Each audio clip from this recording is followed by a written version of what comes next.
Hi, it's me, Jacqueline. Welcome to my channel. If you are new to the channel, then please subscribe to my channel and join me at Patreon. Link in the description. Stephen's car was quiet except for the hum of the engine and the rustle of the paper I held. I read the message again, my stomach knotting tighter with each word. They know. Who knows what? I asked, my voice sharper than I intended. Stephen's hands gripped the wheel tighter, his knuckles pale against the leather. I don't know all the details, he admitted, glancing at me briefly before turning his focus back on the road. But I got a call this morning from someone who's, let's just say they've been keeping an eye on things. Someone is asking questions about you. About Alex. My blood ran cold. How could they know? I've been so careful. Stephen's jaw clenched. Careful isn't always enough, Lexi. The world's not as big as we think. People notice things. Patterns. You're working in public, you've been out more, and sometimes it just takes one curious person to start pulling threads. I slumped back into my seat, the paper crumpling in my hands. My first instinct was to deny it, to tell him he was wrong, that it couldn't be happening. But deep down, I knew it was possible. I'd been getting braver, stepping further into the world as Lexi, but maybe I'd stepped too far. Who sent the note? I asked, though I wasn't sure I wanted the answer. Stephen sighed, his fingers drumming nervously against the wheel. That's the part I'm still trying to figure out. It was delivered to the center this morning, addressed to me but with your name inside. Whoever sent it knows about both of us, which means they've been watching for a while. Watching. The word echoed in my mind, sending a shiver down my spine. Was it someone from my old life? A neighbor? A classmate? My heart raced as 100 faces flashed through my memory, each one more suspicious than the last. What do we do? I asked finally, my voice barely above a whisper. Stephen didn't answer right away. Instead, he turned the car down a side street and parked in front of a small diner. First we eat, he said, cutting the engine. Then we talk. The diner was quiet, the kind of place where the servers called you Han, and the coffee was always a little burnt. Stephen led me to a booth in the back, away from the windows, and ordered for both of us. I didn't argue. I wasn't hungry anyway. As the minutes ticked by, he filled the silence with bits of his own story. How he'd transitioned in a much less forgiving time. How he'd lost friends, family, jobs. How he'd learned to be vigilant, to read people, to stay one step ahead of those who might try to hurt him. You're lucky, he said, sipping his coffee. You've got people in your corner. Your aunt, your mom, Lydia. That's more than most of us get. I nodded, though his words felt heavy. But what if it's not enough? What if whoever sent that note? What if they try to ruin everything? Stephen leaned forward, his eyes serious. That's why I wanted to talk to you. We need to be smart about this, Lexi. Careful. If someone's asking questions, we need to find out who they are and why. How? I asked, feeling the weight of his words settle over me like a storm cloud. First, we figure out what they know and how they know it, he said. I've got some contacts who can help, people who specialize in keeping things private. I'll reach out to them. In the meantime, you need to lay low. No big public outings, no unnecessary risks. And for God's sake, don't talk to anyone you don't trust. I nodded again, my mind spinning. Lay low. It sounded so simple, but in practice, it felt impossible. My life as Lexi was just beginning, and now it felt like it might be over before it even started. When Stephen dropped me off at home, Aunt Shirley was waiting on the porch, her arms crossed and her expression stern. She didn't say anything as I got out of the car, just watched as I climbed the steps. What's going on? She asked finally, her tone as sharp as her gaze. I handed her the crumpled note, and her face darkened as she read it. We need to talk, she said, ushering me inside. For the next hour, I told her everything. About Stephen, the note, the warning. She listened without interrupting, her face a mask of calm that I knew was hiding a storm of worry. This doesn't change anything, she said when I finished. We keep moving forward. We stick to the plan. But we're careful. Understand? I nodded, though I wasn't sure I did. How could we keep moving forward when it felt like the ground was crumbling beneath us? Later that night, as I lay in bed, my phone buzzed with a message from Lydia. Hey, just checking in. You okay? I stared at the screen for a long time before typing back, I don't know. But I'm glad you're here. The morning came too quickly, and with it, the weight of everything Steven had told me the night before. Laying low sounded simple enough, but the idea of retreating felt like giving up. I stared at my reflection in the bathroom mirror, the face looking back at me somehow both familiar and unfamiliar. Lexi. Alex. Who would people see today? Aunt Shirley's voice broke through my thoughts. You've got school soon, Lexi. You don't want to be late. School. The one place I couldn't avoid. Every hallway, every classroom, every interaction felt like a risk. But if I didn't show up, questions would start, and I couldn't afford any more attention.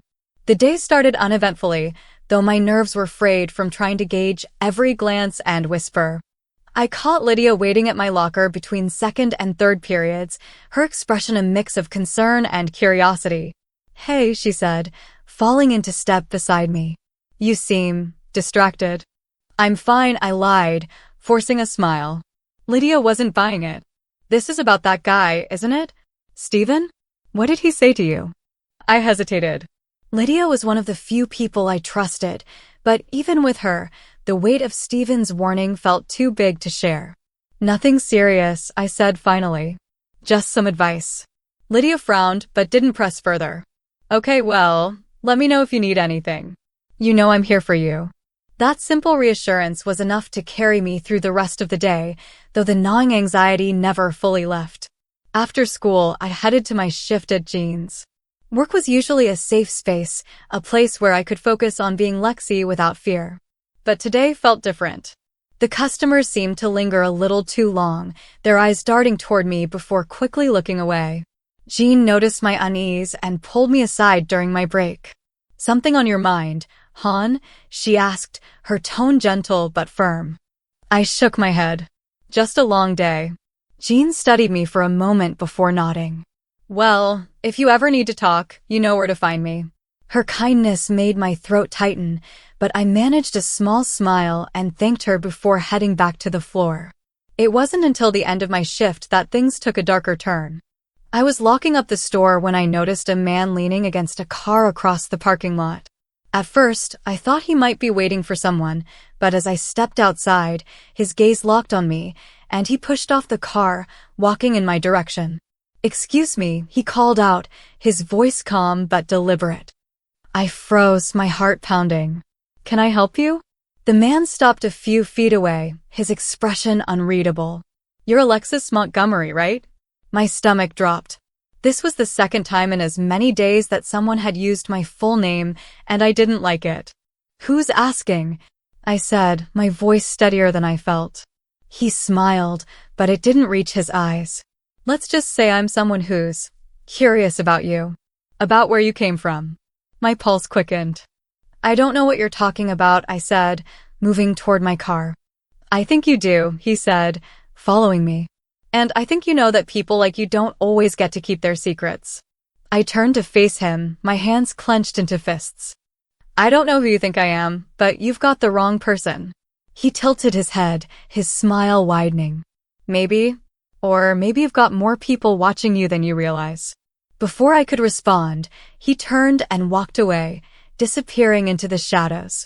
Shaken, I climbed into my car and locked the doors.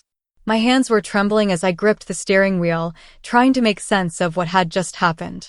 Who was that man? And how much did he know? When I got home, Aunt Shirley was waiting, her arms crossed and her expression tight. What happened? She demanded as soon as I walked through the door. I told her everything, from the man in the parking lot to his cryptic warnings.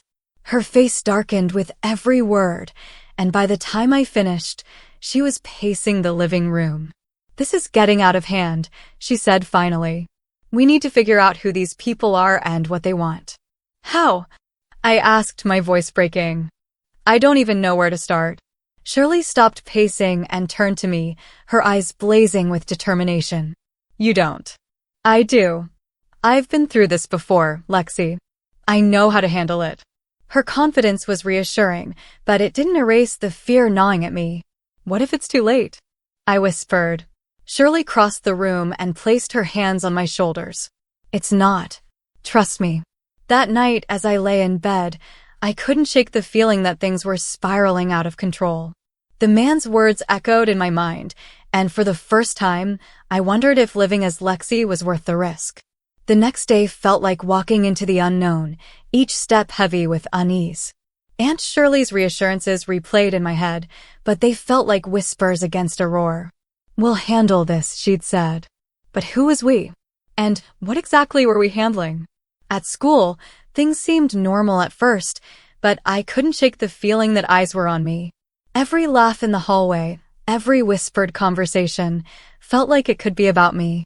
Lydia was waiting for me by my locker, her expression bright, as if she could chase away the clouds with sheer positivity. Hey, gorgeous, she teased, pulling me into a quick side hug. You've got a lunch date today. Lunch date? I asked, trying to sound normal, though my heart was already racing. Richard, she said, grinning. He asked if we could all sit together. You, me, and him. He's really into you, Lexi. I felt the heat rise in my cheeks. I don't know if that's a good idea, I mumbled. Lydia's grin faded slightly, replaced by a look of concern. Lexi, you're fine. You've got this. Richard's harmless. And besides, it's just lunch. She was right, of course. Richard was sweet, and I didn't want to ruin whatever fragile connection we'd built. But the thought of sitting across from him, knowing everything I was hiding, made my stomach churn. By the time lunch rolled around, I had no excuse to back out. Lydia practically dragged me to the table where Richard was already waiting. His face lit up when he saw me, and for a moment, the tension in my chest eased. Hey, Lexi, he said, his smile genuine. Hi, Richard, I replied, forcing myself to meet his gaze. The conversation was light at first, school, weekend plans, random jokes, but I could feel Richard's focus on me, like he was trying to figure me out. At one point, he leaned in slightly, his voice dropping just enough to make it feel personal. You're different, he said. My heart skipped a beat. Different how? He shrugged, his eyes never leaving mine. I don't know. Just different. In a good way. I managed a small smile, but inside, I felt like I was balancing on a razor's edge. Lydia jumped in then, steering the conversation back to safer ground, and I silently thanked her for the save. After lunch, I ducked into the nearest bathroom to catch my breath.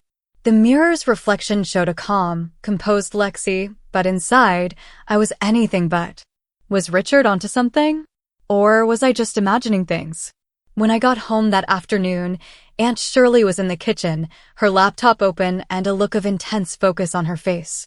Hey, I said, dropping my bag on the counter. What's going on? Shirley glanced up, her expression softening. I've been doing some digging, she said. About that man who approached you at work. My stomach tightened. And? He's connected to a private investigator, she said, her tone cautious. Someone hired him to look into you, Lexi. The words hit me like a punch to the gut. Who would do that? I don't know yet, Shirley admitted. But I have a few leads. And I promise we'll get to the bottom of it. Her confidence should have been reassuring, but it only made me feel more exposed. Someone was paying to dig into my life. To uncover secrets I wasn't ready to share. Do you think it's someone from school? I asked, my voice shaky. Shirley shook her head. It's possible, but unlikely. This feels bigger than that. More calculated. I sank into a chair, my mind racing. Who could possibly care enough about me to go to these lengths? And why? That evening, I got a text from Stephen. We need to meet. Tomorrow after school. It's important. I stared at the message, dread pooling in my stomach. Stephen had already warned me about the risks of being visible, and now it seemed like those risks were catching up to me faster than I could prepare for. The next day, I met Stephen at the Horizon Center, a small, nondescript building on the edge of town. Inside, the atmosphere was warm and inviting, a stark contrast to the anxiety twisting inside me. Stephen was waiting in a small conference room, his expression serious. I found out who hired the investigator, he said as soon as I sat down. Who? I asked, bracing myself. He slid a file across the table. A man named Charles Grayson. Ring any bells? The name didn't mean anything to me, but Stephen's tone made it clear this was bad. Who is he? I asked. Stephen leaned back, his expression grim. Grayson's a journalist. He specializes in stories that expose people. He's done pieces on politicians, CEOs, even regular folks who've tried to live under the radar. He digs up dirt and makes it public. My chest tightened. Why me? I'm nobody. That's what I'm trying to figure out, Stephen said. But we need to assume he's already found out more than we'd like. The weight of his words settled over me like a storm cloud. Grayson didn't just want to know about me. He wanted to make sure everyone else did too. We have to stop him, I said, my voice trembling. We will, Stephen assured me. But it's going to take time. In the meantime, you need to be extra careful, Lexi. No unnecessary risks, no confrontations, and no letting your guard down. I nodded, but the pit in my stomach only grew deeper. My life as Lexi was already complicated enough, and now it felt like a ticking time bomb. Please subscribe for the next part and visit my Patreon page for early access.